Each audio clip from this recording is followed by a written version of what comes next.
Hello everyone, எல்லாருக்கும் வணக்கங்க. Welcome to Kayu's kitchen. இன்னைக்கு நம்ம காயூஸ் கிச்சனில் ஒரு சூப்பர் அண்ட் சாஃப்டான ஸ்வீட் ரெசிபி தான் பார்க்க போகிறோங்க. வீட்டில் இருக்கக்கூடிய கேரட்டையும் மற்ற சிம்பிள் பொருட்களையும் வச்சு ஒரு அருமையான கேரட் டிலைட் எப்படி செய்கிறது அப்படிங்கிறத பார்க்க போகிறோம். இந்த வீடியோவை பார்த்துட்டு என்னடா இவ்வளோ ஈஸியான ஒரு ரெசிபியா அப்படின்னு நீங்களே ஆச்சரியப்படுற மாதிரி தான் இருக்குங்க. அதே மாதிரி அதனுடைய டேஸ்ட்லேயும் எந்த குறைச்சலும் இருக்காதுங்க. ஸோ வாங்க எப்படி செய்கிறது அப்படிங்கிறத டக்குன்னு பார்த்துடலாம். நான் இங்கே ஒரு 2 மீடியம் சைஸ் கேரட் எடுத்து வச்சுருக்கேன். ஸோ எடுத்து வச்சுருக்கக்கூடிய கேரட்டை நல்லா தோல் சீவி சுத்தம் பண்ணி எடுத்து வச்சுக்கலாம். இப்போது இந்த கேரட் 2யும் நான் மீடியம் சைஸ் பீசஸாக கட் பண்ணி எடுத்துக்க போகிறேன். இதுவும் நான் இங்கே கட் பண்ணியிருக்க மாதிரி. அடுத்து நம்ம ஸ்டவ்வை ஆன் பண்ணி கடாய் வச்சுக்கலாம். கடாய் வச்சுட்டு ஒரு 2 கப் தண்ணீர் சேர்த்துக்கலாம். கிட்டத்தட்ட ஒரு 500 ml இருக்குங்க.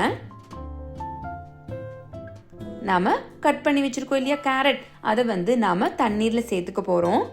ஸோ சேர்த்துட்டு இந்த கேரட்டை நல்லா வேக வச்சு எடுத்துக்க போறோம். தண்ணீர் நல்லா கொதிச்சு வர இந்த ஸ்டேஜ்ல நம்ம மூடி போட்டு மூடி வச்சிடலாம். ஒரு 5லிருந்து 8 நிமிஷத்துக்கு அப்புறமா நீங்கள் ஓப்பன் பண்ணி பார்த்தீங்க அப்படின்னா தண்ணீர் எல்லாம் நல்லா வற்றி கேரட் நல்லா வெந்து வந்திருக்கணும். ஸோ வெந்திருக்கா இல்லையான்னு நம்ம செக் பண்ணி பார்த்துடணுங்க. ஸோ இப்படி ஒரு கேரட் எடுத்து நீங்கள் கையில் மசிச்சு பார்த்தோம் அப்படின்னா நல்லாவே மசியுது. ஸோ இதுதான் கரெக்டான ஸ்டேஜ்ங்க.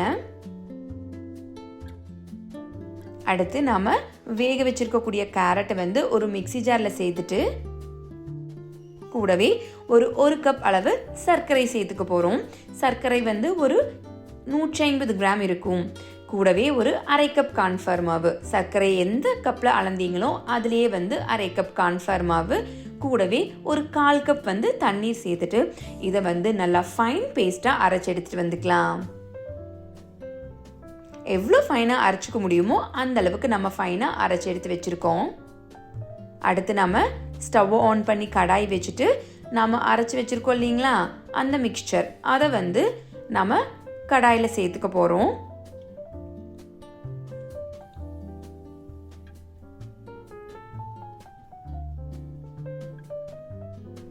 கடாயில் சேர்த்துட்டு ஒரு கரண்டி வச்சு நல்லா கைவிடாமல் கலந்து எடுத்துக்கலாம். ஸோ இப்படி கலக்கும் பொழுது நீங்கள் ஸ்டவ்வை மீடியம் ஃப்ளேமில் வச்சு கலந்துட்டீங்க அப்படின்னா தான் ஸ்வீட் அடிப்பிடிக்காமல் இருக்கும். ஸோ இதே மாதிரி ஒரு 2 நிமிஷம் கைவிடாமல் கலந்து விட்டுக்கலாம்.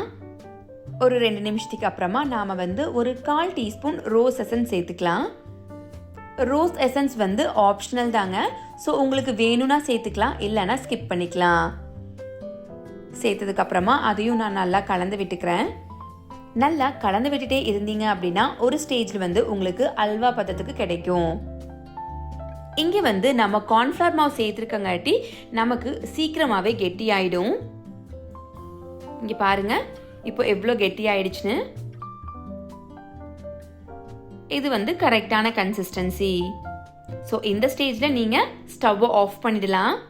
ஸோ ஆஃப் பண்ணிவிட்டு ஆற வச்சதுக்கு அப்புறமா பார்த்துட்டீங்க அப்படின்னா இன்னுமே கெட்டி ஆயிடுச்சு.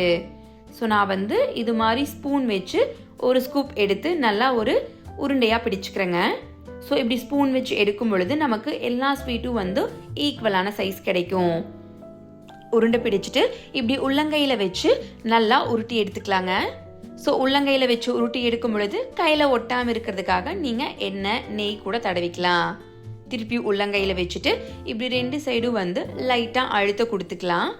இப்போ பார்த்துட்டீங்க அப்படின்னா ஒரு நல்ல ஷேப் நமக்கு கிடைச்சிருச்சு.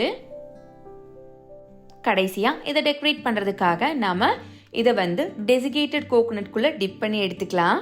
ஸோ டெசிகேட்டட் கோகோனட் அப்படின்னு என்னென்னு பார்த்துட்டிங்கன்னா துருவிய தேங்காயை மிக்ஸி ஜாரில் போட்டு அரைச்சிட்டு கொஞ்சமாக கடாய் வச்சு அந்த தேங்காயை லைட்டாக வறுத்து எடுத்தீங்க அப்படின்னா நமக்கு டெசிகேட்டட் கோகோனட் கிடைச்சிரும். ஸோ இப்படி உள்ள டிப் பண்ணி எடுத்துட்டு